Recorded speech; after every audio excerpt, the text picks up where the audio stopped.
Om Namah Pranavartaya Suddha Jnanaika Nirmalaya Prasantaya Dakshinamurtaye Namaha. Shruti Smriti Purananam Alayam Karunalayam Namami Bhagavat Pada Sankaram Loka Sankaram Arunagiri Mupetam Sachidanandamurtim Ramana Yiti Prithivyam Vishrutam Jnana Suryam Gahana Hridaya Vidyam Leelaya Bodhayantam Satatam Ahamameyam Sadgurum Samsmarami. My humble pranams. In Atma Bodham, we have taken up a particular section where Adi Shankara discusses about the discrimination between Atma and Anatma, the self and the non-self. Atma, Anatma, Vivekam, that is the section that we have been seeing. The 15th verse, which we saw a few weeks back, he says, as color appearing in a crystal, upadhis, that is the limitations, they transfer their characteristics to the Atma. That is, from the mind, the buddhi, the body, the senses, their characteristics are transferred to the Atma. So we say that I am hungry. This I actually should mean the Atman. And Atman cannot be hungry, and it is the body which is hungry.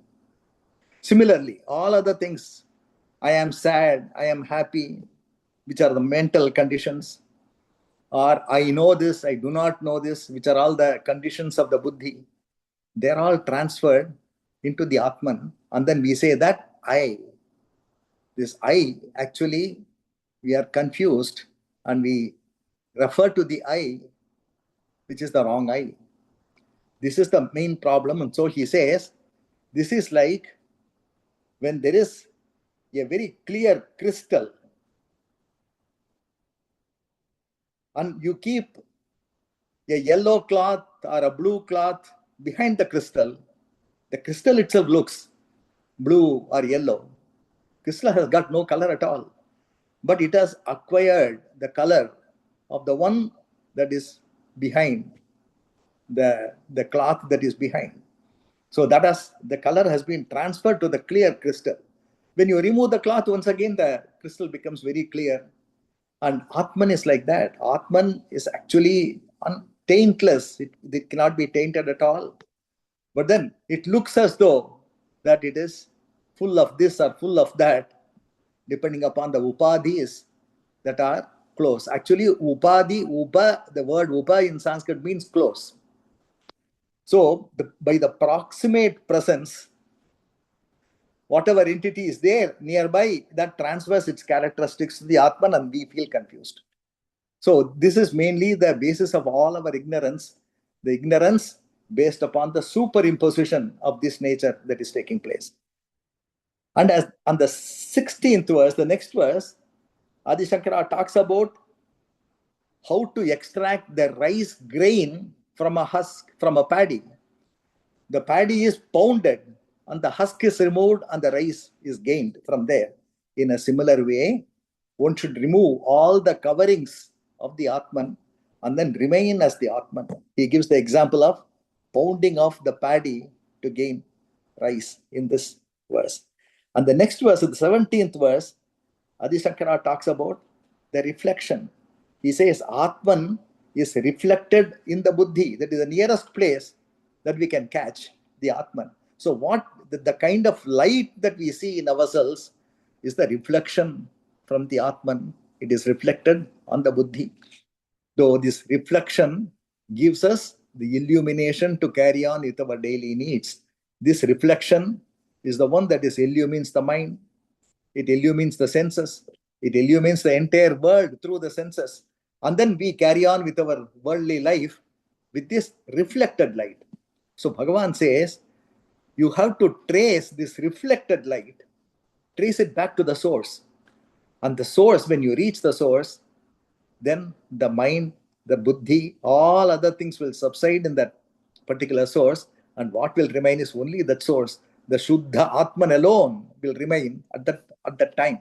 So he says this in the 17th verse, and he gives the reflection, the metaphor of reflection in this 17th verse. Under the 18th verse, he talks about the witness, Atma as the witness of the actions of the buddhi, the mind, etc., etc. And he gives the example of a king who comes and presides over his darbar, his court. Once the king arrives at the court, all the officials of the court will start functioning. They will do their own jobs. King doesn't have to do anything at all. He just sits there. But in his presence, everything happens. Atman is like that. He is like the presiding deity. He is the Abhyakshaka of that particular place, and everything, follows after his arrival and his presence there in that place. This is what he says in the 18th verse. And in the 19th verse, Adi Shankara says that Atman does not move when the senses and the mind are moved. Our mind is always constantly moving. The senses are moving all constantly after the sensory objects. There is constant movement in the senses and in the mind, but the Atman itself does not move. But sometimes we think that the Atman is moving because, like an innocent child, which looks at the sky and then there is moon there shining and clouds are moving near the moon very fast, it looks as though the moon itself is moving. Just as a child, we also feel that the mind is moving, the senses are moving, my body is moving, then actually there is no movement for the Atman. We say that I am running, I am sitting, I am doing all these things. But this I, if you take the I to be the Atman, Atman does not do anything at all. And this is because of the ignorance of seeing the relative movement of the clouds with respect to the Chandra.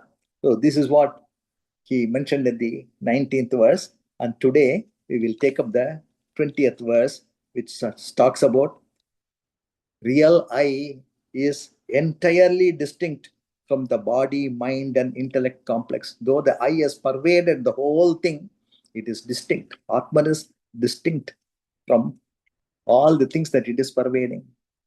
Atma Chaitanyam Ashritya Dehendriya Manodhiyaha Swakiyarteshu Vartante Suryalokam Yatha Janaha.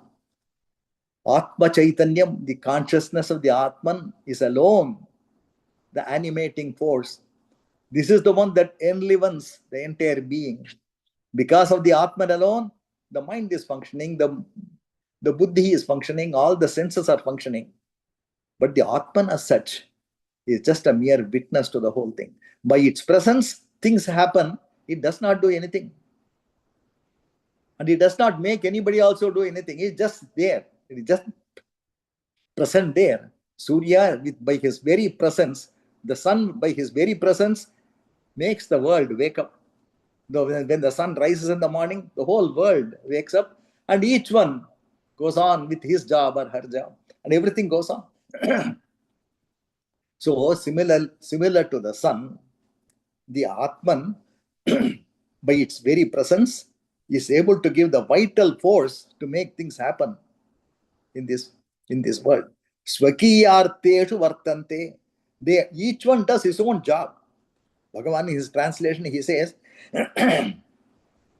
Jnana Oli Anmavai Nanni Udal Purihal Manadam Buddhi Ivai Mannu Tamakkana Tozhil Aatridum Adityan Avir Oliyal Makkal Tozhil Aatruvathu Polum Ari. Adityan, the Surya, the sun. When his light comes out, the whole world wakes up and gets engaged in each one of their activities, of their own activities. Each one does the activity that is meant for him to do. But sun as such is not aware of anything that is going on. A lot of good things may be going on in this world. A lot of bad things also, like wars. They may be happening. But the sun is not affected by the activities of what goes on in the world. But without the sun, nothing can go on here.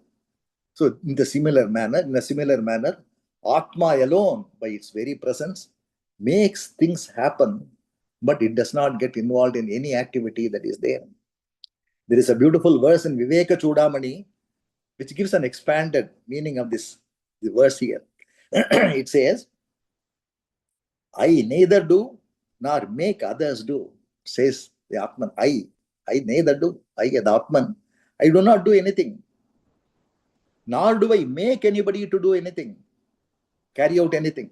Kartapiva, Karayitapiva naham, Bhoktapiva, Bojayitapiva naham.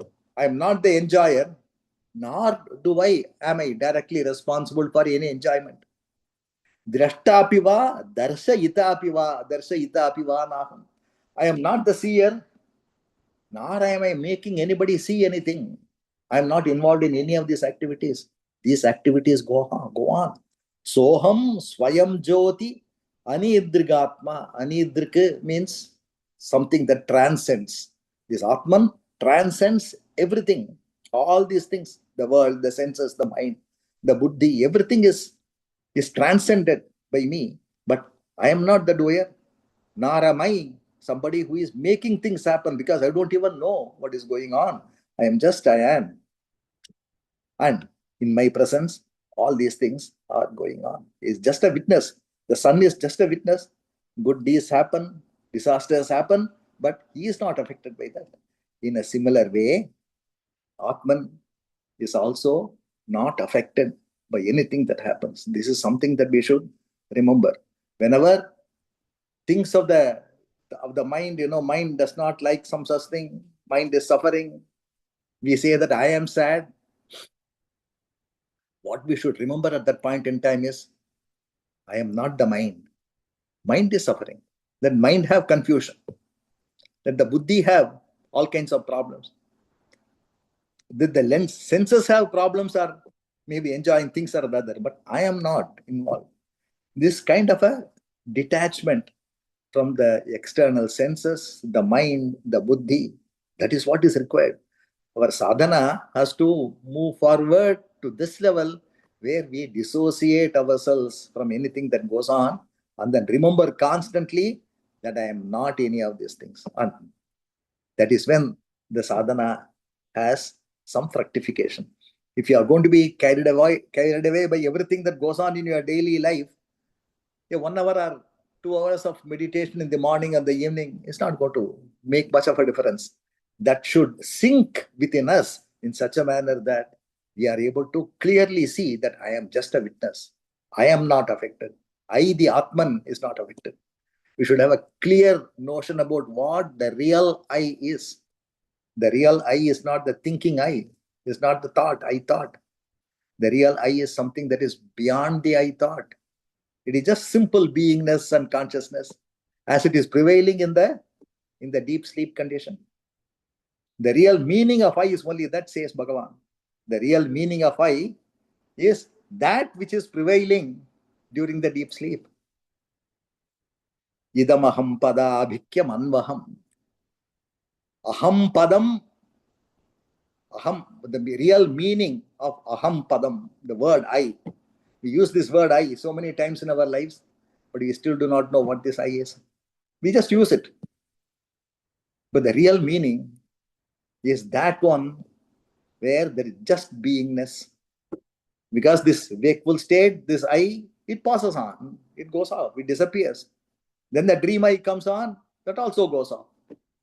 When both these eyes are not there, we do not stop. We do not cease to exist. We continue to exist as in deep sleep. As in deep sleep, what prevails there is just simple beingness. That beingness is the real meaning of this I. So for this I, everything is only the Sakshi. Alaya Satta, says Bhagavan in this verse. It is something that does not rise, does not set. It is there all the time. There is no layam for it. There is no destruction for it. This existence does not cease at all. Aham padarthasya aham adi sakshi, says Vivek Chodamani. Aham padarthasya aham adi sakshi nityam sushuptavapi bhava darshanat, says Adi Shankara. In Sushupti, directly, In the Upadeshasaram verse that I quoted just now, Bhagavan implicitly mentions about the Sushupti or the deep sleep state, whereas in Viveka Chudamani, Adi Shankara mentions about it in an explicit manner. He says, Nityam Sushuptavapi Bhava Darshanat, means that there is existence in deep sleep. That simple existence is what the real meaning of I is. Aham padartasya ahamadi sakshi, he says. This is the real meaning of the word. So we loosely use this word I, and then we bring on the problem of the mind to ourselves, the problem of the buddhi, the problem of the senses, everything that we put on to ourselves, and they say that I suffer. We limit ourselves and then make all kinds of efforts to transcend the limitation. So this is what the situation is. So here in this particular verse, he says that just as the Surya is just a witness of everything, try to be the witness. Develop that witness consciousness. Just try to be that. Start with that. Start with all kinds of unnecessary things. Don't get involved. At least we can start with that. And slowly withdraw and then look at everything as this is happening in the mind. This is happening in the buddhi. This is happening to my body, but I am not this body. This kind of a discrimination, at least in a very superficial manner, you begin, and it should take root within you. Then only all these verses will be of some kind of a significance. In the next verse, Adi Shankara talks about, he continues with the same theme. Dehendriya gunan karman nyamale sachidatmani adhyasya adyasyan avivekena gagane neelatadivat. Gagane neelatadivat. Dehendriya gunan karman nyamale sachidatmani adhyasya adhyasyanti avivekena gagane neelatadivat. Deham பொறிகள் திகழ் குணங்கள் வினைகள் ஆகும் இவை தூய சச்சிதான்மாவில் மோகத்தால் கற்பிப்பர் சுத்த ககனத்தில் நீலமுதற் கற்பித்தல் போல கருதுக. The sky that we see looks to be blue in color and it is concave in shape, but the sky really does not have either this shape nor this color. If you really look at it, the sky, which is, we don't know where the sky will end. The sky keeps on going, but it looks as though it is just like a roof. And we see a blue color in it. The blue color is not native to the sky. The shape is not concave at all. It goes on and on and on. Infinite number of galaxies. And there is no end to this Gaganam. This sky is so vast. But then it appears to be blue. It appears to have a shape. Just like this, in this manner, we are actually imagining a color and a shape and some characteristics through the Atman. Dehendriya gunan, even the gunas, the various characteristics and qualities that people have, it's not native to Atman. They may be there for the mind and the buddhi, but not for the Atman. Adhyasyanti, they are superimposing these characteristics. Who are superimposing? Avivekinaha, people who are not really wise, people who are lacking in wisdom, they are superimposing these characteristics onto the self, but the self does not have any of these characteristics. The way we are coloring the sky or giving a shape to the sky, we are doing this to the Atman. Gagane Neelata Adivat. So the Sachidananda Atma, the pure Atman, does not have any quality at all. But we say that I am good, I am bad, he is good. All these things are from a perspective of a fool, a person who is not a knowledgeable person. He is the only one who is going to say, take the characteristics of the mind, put it on the Atman and say, I am good, I am bad, he is good, all these things. A jnani who is totally transcending all this kind of approaches, he does not really think himself to be having any characteristic at all. He is beyond all the gunas. Not only that, he also does not look at another person and then say he is a bad person. He is a good person. So he is able to see the essence of everybody as pure Atman. Shuddha Atman alone, he is able to see in everybody. Can we say that? Can we do it that way? Can we see all that? Not really, getting affected by somebody's bad behavior. Is it possible for us to ignore that?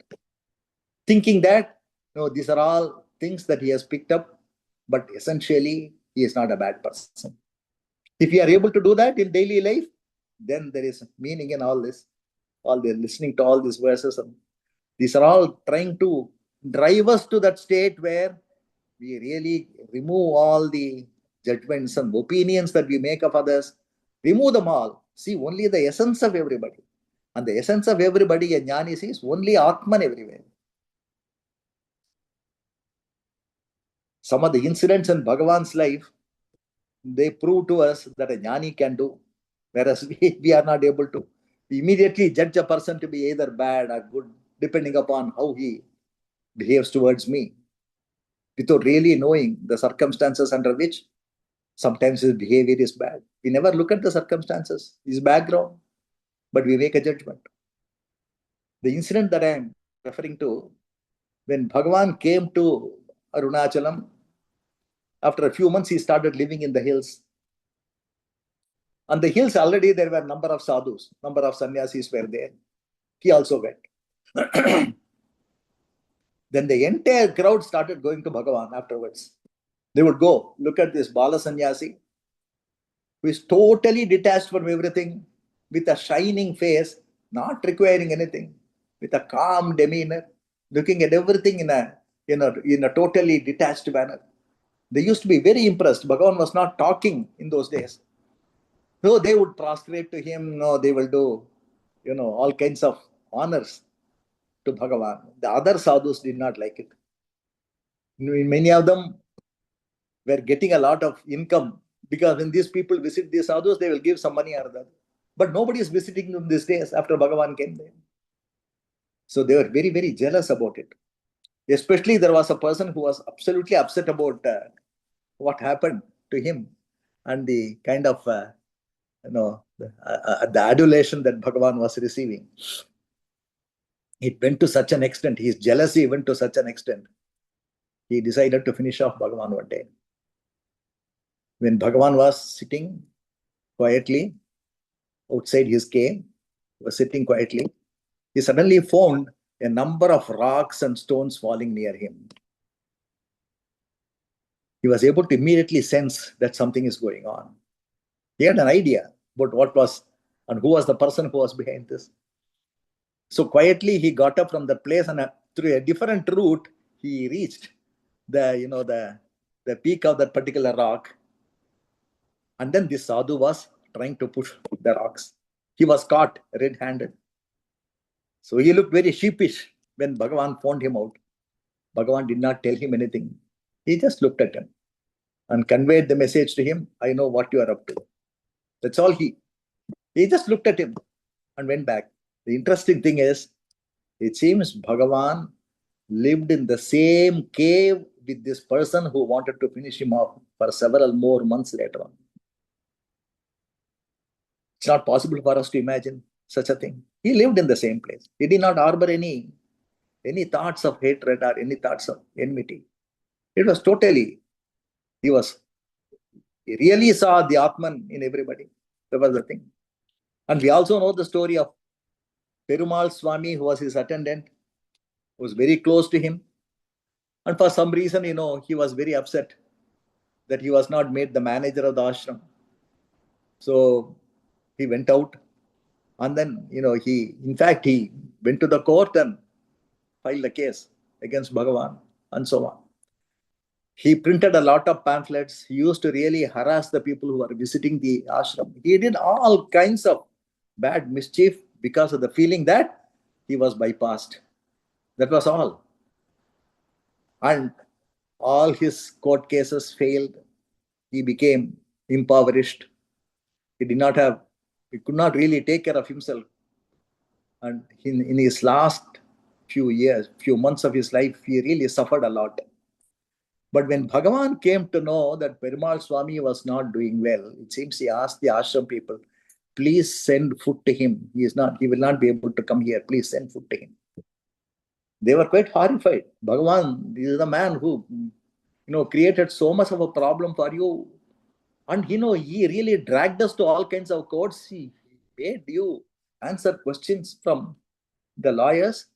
How can you really say that we should send food to him? It seems Bhagavan told them, you only know only this side of Perumal Swami.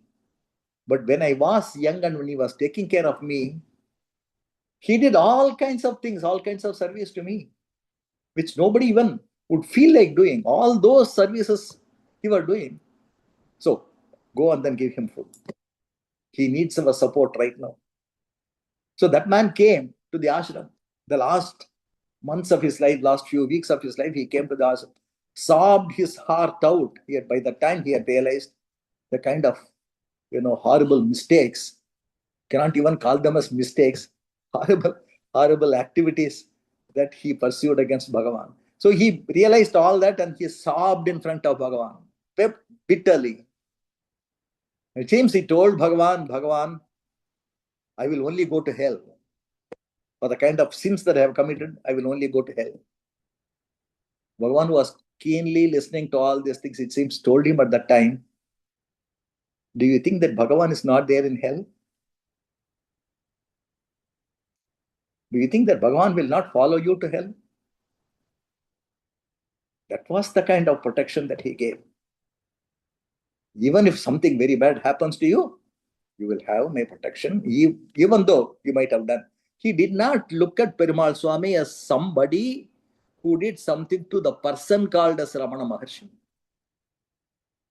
It is all the play of the Atman. He saw only Atman in everybody. That is the meaning of all these verses.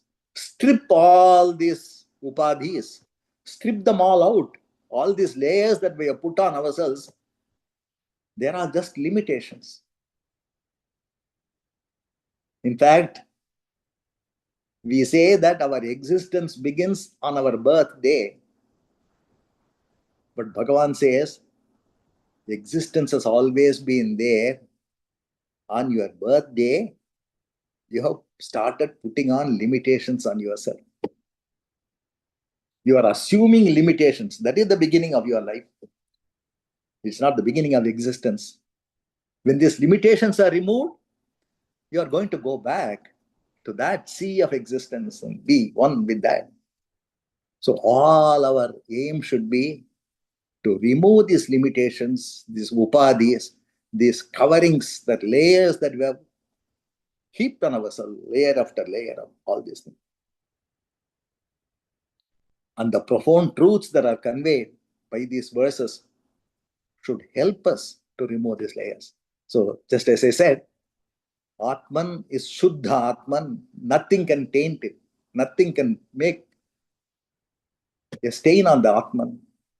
It is the things like the mind and the buddhi. They are the ones to be blamed for these things. And then we should go after these coverings and layer by layer, remove them all. Drishyavaritam chittam, the 16th verse. Drishyavaritam, all these things that we see, the thoughts also we see, we are aware of the thoughts. Move away from them. Anything that is an object, including the thoughts, withdraw attention to them, move back into yourself and be with that self. And that is your source and that is pure all the time, eternally available. It is immortal. These things will come and then go.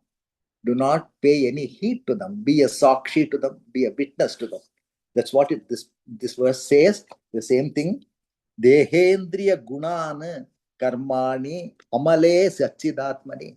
The Atman which is very pure, on this we have really imagined a lot of good things and bad things, a lot of blemishes on the Shuddha Atman. Adhyastyanti. We are really superimposing on these things because of our ignorance. Get rid of this ignorance, and the basis of this ignorance is I am so and so, I am this body, this I thought is the one that creates the identity with something that is going to perish, not going to stay with you. In fact, it does not stay with you even for a few hours. When you go to sleep, this is going to disappear. And we are going to assume this body once again when we wake up. So this one that comes and goes, we never examine it. What is the relationship to the body to us? We never examine this. And what happens when the body is not there? Our own experience of the deep sleep, we also do not do that. So when we do all this way, in all his talks and conversations, Bhagavan would divert your mind, divert your attention back to that particular state where there was no body, there was no mind, there was no upadhi at all. Did you not feel happy? In the daytime, you might have experienced a lot of very sad things, but when you are sleeping, do these things ever come to you and attack you at that time? No. You are free from all these things. That is the freedom of the Atman. That is the beingness of the Atman alone is the free state that people are striving for. Work towards that. That is the advice given by Bhagavan and Shankara himself. Tuya Satchitanmavil Mohattal. Bhagavan uses the word moham. Moham is confusion. Mainly confusion. Is also, there is another meaning, infatuation. But confusion is what we have to say here. Out of confusion, we are looking at the light that is shining in our buddhi, which is just a reflection of the Atman, and we take that to be ourselves. We identify with the reflection, not with the original source. We identify, and this identification is an automatic identification that goes on. Is an involuntary identification. And once that identification takes place, then we are caught in this ignorance, and that is the moham that Bhagavan is talking about. Mohattal karpipar. This is just imagined. All these upadhis are just imagined, says Bhagavan. Karpipar. Suddha gahanattil neelamudar karpittal. Pola kardiha. In this pure sky, we superimpose on the sky a color called as blue. This blue color sky. Sky does not have any color at all. The same way that we do this, we are also doing it for our original Atman. And then on this Atman, we are going to pile on so many things because of our ignorance, and we take them to be real, and the real, which is with you all the time, is going to be completely forgotten. We don't even notice it. All the time it is there with you, but our fascination with the world is such that we do not notice what is behind us. So this is what it is. In Viveka Chudamani, again I will quote from Viveka Chudamani, where Adi Shankara says, Na sakshinam sakshadharmaha samsprisanti ilakshanam. Sakshinam sakshadharmaha samsprisanti. A person who is a witness, he cannot acquire the properties of what is being witnessed. The witness is in no way connected with the characteristic of something that he is seeing or witnessing. Avikara mudasinam grihadharmaha pradipavat. He again gives a beautiful example. He says, there is a light in this room, and the light is illumining all the corners of this particular room or the hall. Everything is illumined by that light. The floor may be dirty, but this dirt in the floor does not affect the light. Or there may be a beautiful painting on the wall. The beauty of the painting does not transfer to the light. Light is as it is. All these differences, like this dirty, this beautiful, all these things are being illumined by that light, and that light itself is away from the dharmas, saksha dharma. That is the characteristics of what is being witnessed. The characteristic of those things that are witnessed in no way can be transferred to the witness himself. So he says, avikaram udasinam. This does not undergo any change at all. The light does not become dirty because it is illumining something that is dirty. Avikaram, it does not undergo any change at all. Udasinam, it is indifferent to what goes on here. Whatever may go on, it will continue to keep on shining its light. In fact, there is a very similar example given in Panchadashi. Vidyaranya Swami, he talks about Nataka Deepam. A king arranges for a drama to be played in the darbar. And he says, this verse says, that before the drama begins, the light shines. And the drama begins, and all the characters, they come, and then so many things go on in the drama, and there is king witnessing the drama, and there is a lot of audience also there in the darbar hall. They are also looking at the drama. The light is shining. It shines equally on all the people. It does not shine more because somebody is a king, and less because somebody is there, in a corner. Everybody, the light shines alike all the time. And once the drama is over, everybody leaves the place. Even then, the light continues to shine. It does not go off at all. When everybody leaves and there is total absence in the hall, empty, the hall is empty, that is akin to our deep sleep state. There is a light shining there. This light of the self shines during the deep sleep state and illumining the fact that you are not aware of anything. That absence of knowledge is also illumined by this light of consciousness. So it is there all the time. So this is an example that is given in Panchadashi. Bhagavan was very fond of quoting this particular verse in his conversations with everybody who would quote from Panchadashi and then say, this is what Vidyaranya says. So this is the thing, just as the light is witnessing the whole thing, we should develop that kind of a witness attitude within ourselves. So consciousness, it remains completely unaffected by physical attributes, emotional shifts, intellectual fluctuations, everything. All these things are totally going to be, they're not going to affect the self totally, the Atman totally. It is free from all these things. And these things are happening outside.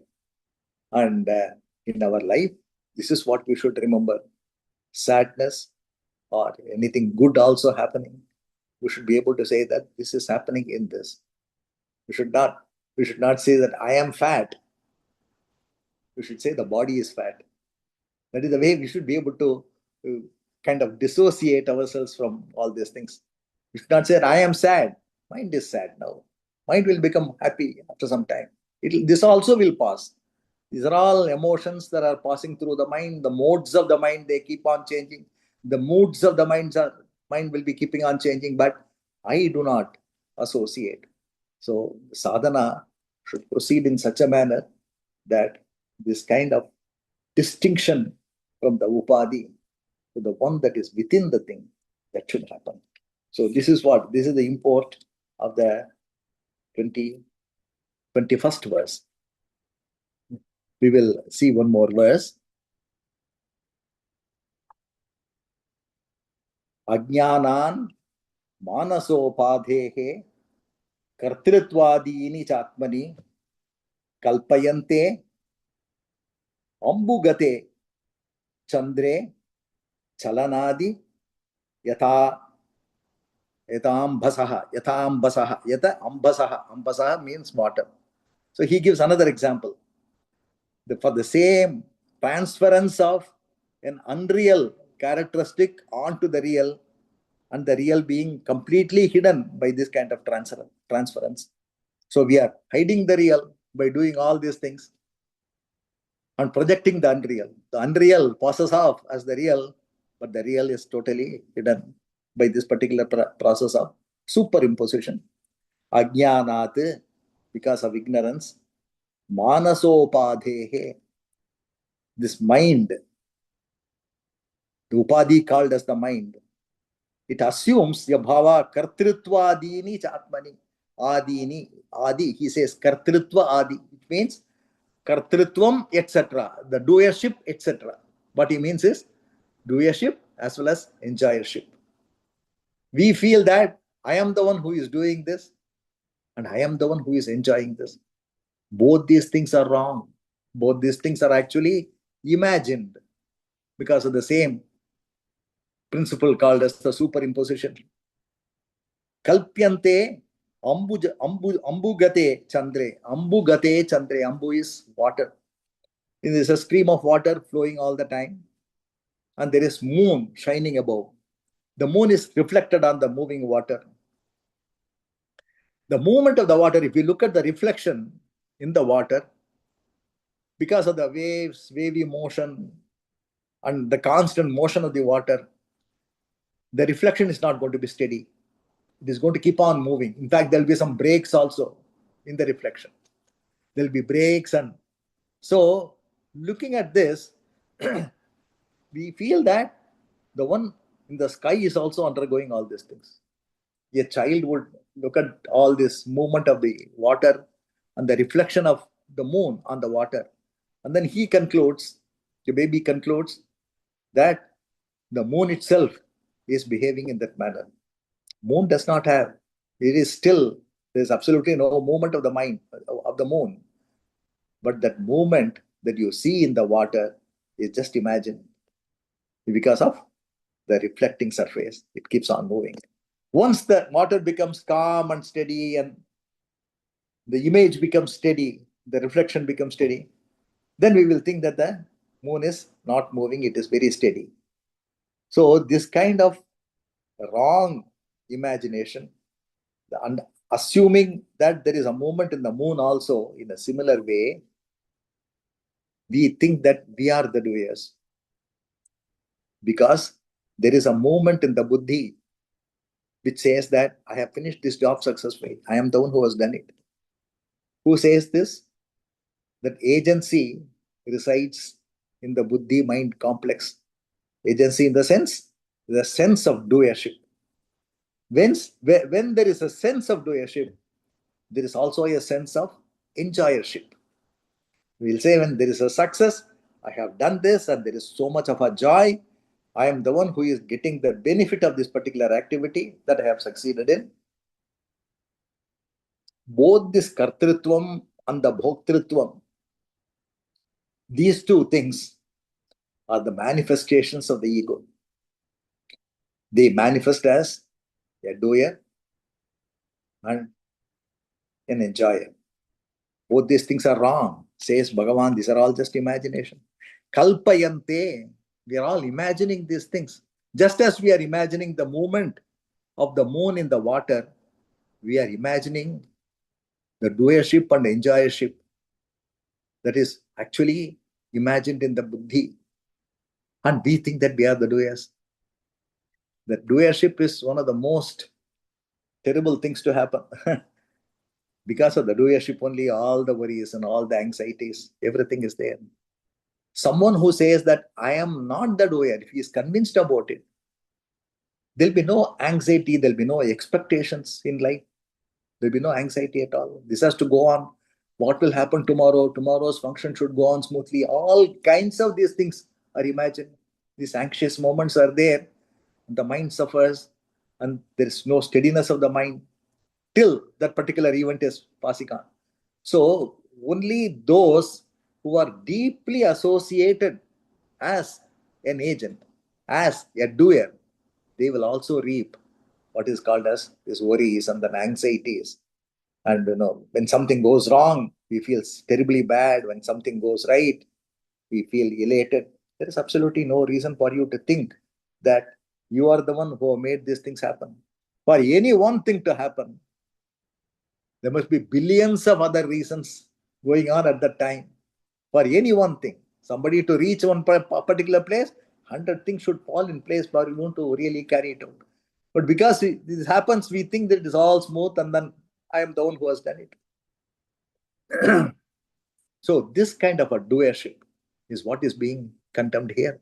And Shankara says that doership is an imaginary thing because that I thought has impinged on the buddhi and the buddhi has started feeling that it is the one that has achieved this particular thing, you have to really follow through the consequences of this particular doership also. You have to reap. One who thinks that he is the doer will also have to reap the results of the action. One who thinks that I am not the doer, it doesn't matter to him whether something comes out okay or something does not come out okay. It does not matter to him. He is what he is. These things will go on by itself. So allowing life to go on and then totally aligning with the life force and moving with the life force, that is the most wise thing to do. Wise thing to do is that. Allow this life to move on in its own way and just align yourself with that. Don't fight. Don't do any, swim across the current. So swimming against the current is what we do all the time. Because we have set some target in our mind. This has got to be achieved in this particular manner. And we keep moving towards that, even though the forces of circumstances, they are aligned against you. There is a lot of struggle. Come what may, something does not happen, it will not happen. Whatever you do, something is not bound to happen, it will not happen. The first advice that Bhagavan gave. Because everything is already taken care of. You just have to really follow through and then be one with the force of life and not fight against the life current. So Kartritva Bhavam is condemned here by Adi Shankara, and he says, Bhagavan's verse, Manamam Upadi Maru Kartratva Vinamaya Vatrai Arivinmai Yenum Mayal. Mayal is Moham. Mayal is ignorance. Arivinmai Yenum Mayalal Anma will Karpipar. We all think that whatever has happened is I have done this job. Atma did not do anything at all. Atma is just there, lending its presence, making things happen, but not part of any activity. Appu alaivai, appu is water, alaivu. Alaivu is the constant movement of the water. Appu alaivai, neer tondrum vaanmadiyil karpikkumaru. Vaanmadi is the moon. The moon does not move anywhere, it is there stationary. But it looks as though the moon is moving. This is what Bhagavan also says. Looks as though the moon is moving by looking at the movement of the water. The movement of the water has been transferred to the moon. And this is the mistake that we make. Constantly we think that we are the doers, whereas the actual activity happens by a force that is beyond us. It keeps on. The life goes on. The life marches to a tune of its own. We have no control over it. The earlier we understand this and then enjoy. Anything that happens, you enjoy. A jnani enjoys. Whatever happens, he enjoys. He does not really have any intention to stop something from happening or make anything to happen. We could see that in the life of Bhagavan. Many people wanted to ask him, Bhagavan, how can you sit here without getting affected when there is a war going on? The Second World War was going on at that time. Constantly these questions used to be put to Bhagavan. Bhagavan used to say that there is a big force that is running. Why are we worried about it? We also have to just move with that force. Let us not take the burden of the world on ourselves and then worry about something. This Kartritva Bhavam sets up. You arrogate your position in such a manner that you feel responsible for everything that goes on in the world. Is it possible to control what goes on in the world? So this is the wisdom that one has to pick up by knowing that Kartritva Bhavam and Bhoktritva Bhavam both are to be shunned and they are unreal. Actually speaking, they are unreal. Whatever you are forced to do, don't move away from that. Don't abandon your duty. That's what Krishna says, that's what Bhagavan also says. You have to do that and be done with it. Don't fight with it. Your fighting is not going to really help. Only thing that it achieves is a lot of suffering in the mind. But whatever has to happen will ultimately happen, whether you like it or not. So align yourself with the movement of the life and then go on. Let your inner mind be concentrating on the Atman, your external life. Give it to Prakriti. Prakriti will take care. Nature will take care. Whatever it has to do, it will do. But all the time, keep your mind focused on the inner self. This is the most wise way of living, says Bhagavan. So with this, I will conclude today's lecture. Thank you.